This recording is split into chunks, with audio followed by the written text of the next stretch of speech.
comments from Coach, and then we'll take questions. To our seniors, I thank them not only for the foundation that they have laid, but the men that they are and how hard they compete. So proud of the men that stepped in that arena tonight and fought as hard as men could fight in a good college football game. We came up short tonight, but that was a valiant effort by our seniors and a bunch of kids fighting their butts off to try to win a ball game. You know, the best is yet to be. I truly believe that. I watch the men that are out there, both old and young, and see guys that are truly talented individuals that will develop into a quality football team that can win championships. I know that, and I believe that in them. From an injury report standpoint, Vi Malapai left the game with an MCL of the knee. John Lockett left the game with a hip injury. Josh Fallow left the game with a knee injury. And Chuma Doga left the game with a knee injury. With that, I'll take any questions that you have.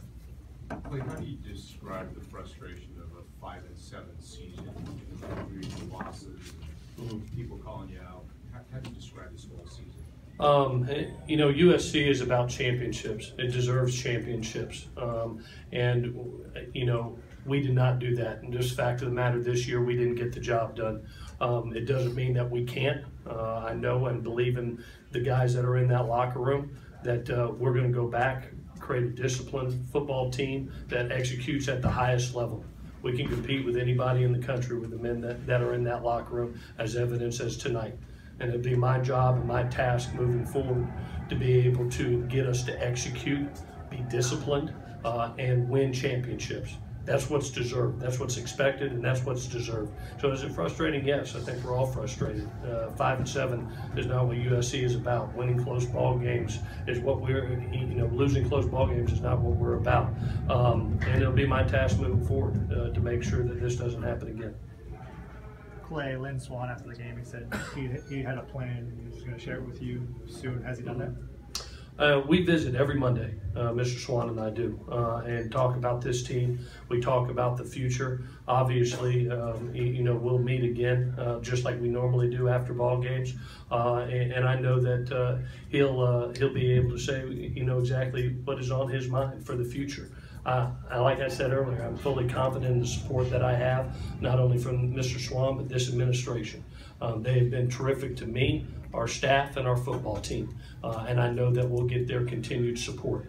And we'll do a better job not only for them, but our Trojan family. Cam, what's it like knowing, you know, your final game of the Trojans is coming up?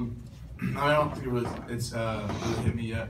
I was sitting on the bench towards the end of the game, and it's kind of weird and sitting in the locker room, just kind of feeling it. But I don't know if it'll really hit me even until I see a game next year. You know, watching on TV, it'll be weird.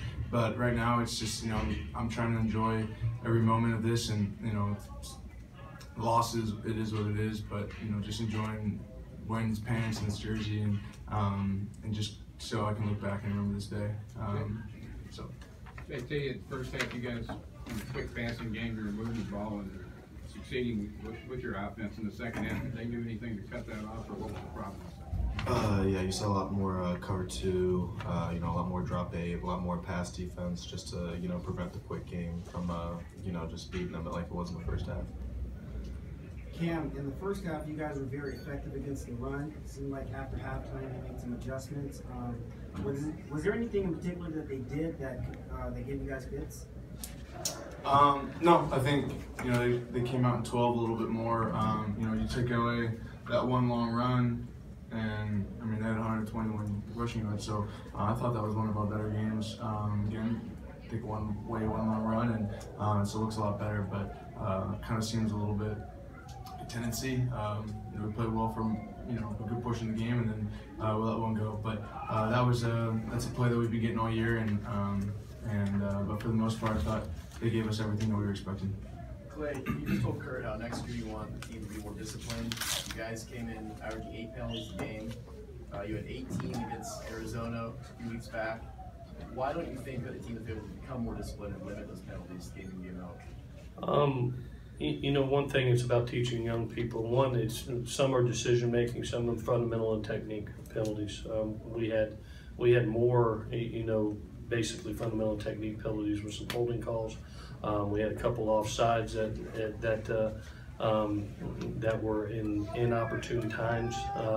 A big explosive play. We have a receiver covered up. You know, at the end of the day, the buck stops here. It's with me. You know, it's my responsibility to make sure that the penalties go down. We had 8 again tonight for 71 yards and in a lot of critical situations, especially when we're driving the ball in the red zone, and all of a sudden you look up and now it's 2nd and long, and that sets you back. You know, you can feel good about, oh yeah, we're moving the ball 450 yards, but at the end of the day, it's about scoring points, and we didn't score enough tonight. Clay, what changes need to be made in order to avoid another season like this? You know, I think there's a bunch of things that need to happen. One is we'll go right to work as far as recruiting and replace the personnel that is getting ready to leave us. You know, when you talk about losing a Cam Smith and a Tyler Reed, a Marvell Tell, you know, a Biggie Marshall, I said, where all those guys that have been in that locker room for a long time, that's where it first starts. The second thing is we have to be able to learn how to eliminate the mistakes, all right, and eliminate mistakes, and teach young people how to make sure that both from decision making and from fundamentals and techniques that we take care of that, because we'll be in more close ball games. We play a tough schedule each and every year, and the last 4 losses have been for 7 points and less, you know. And then, you know, as far as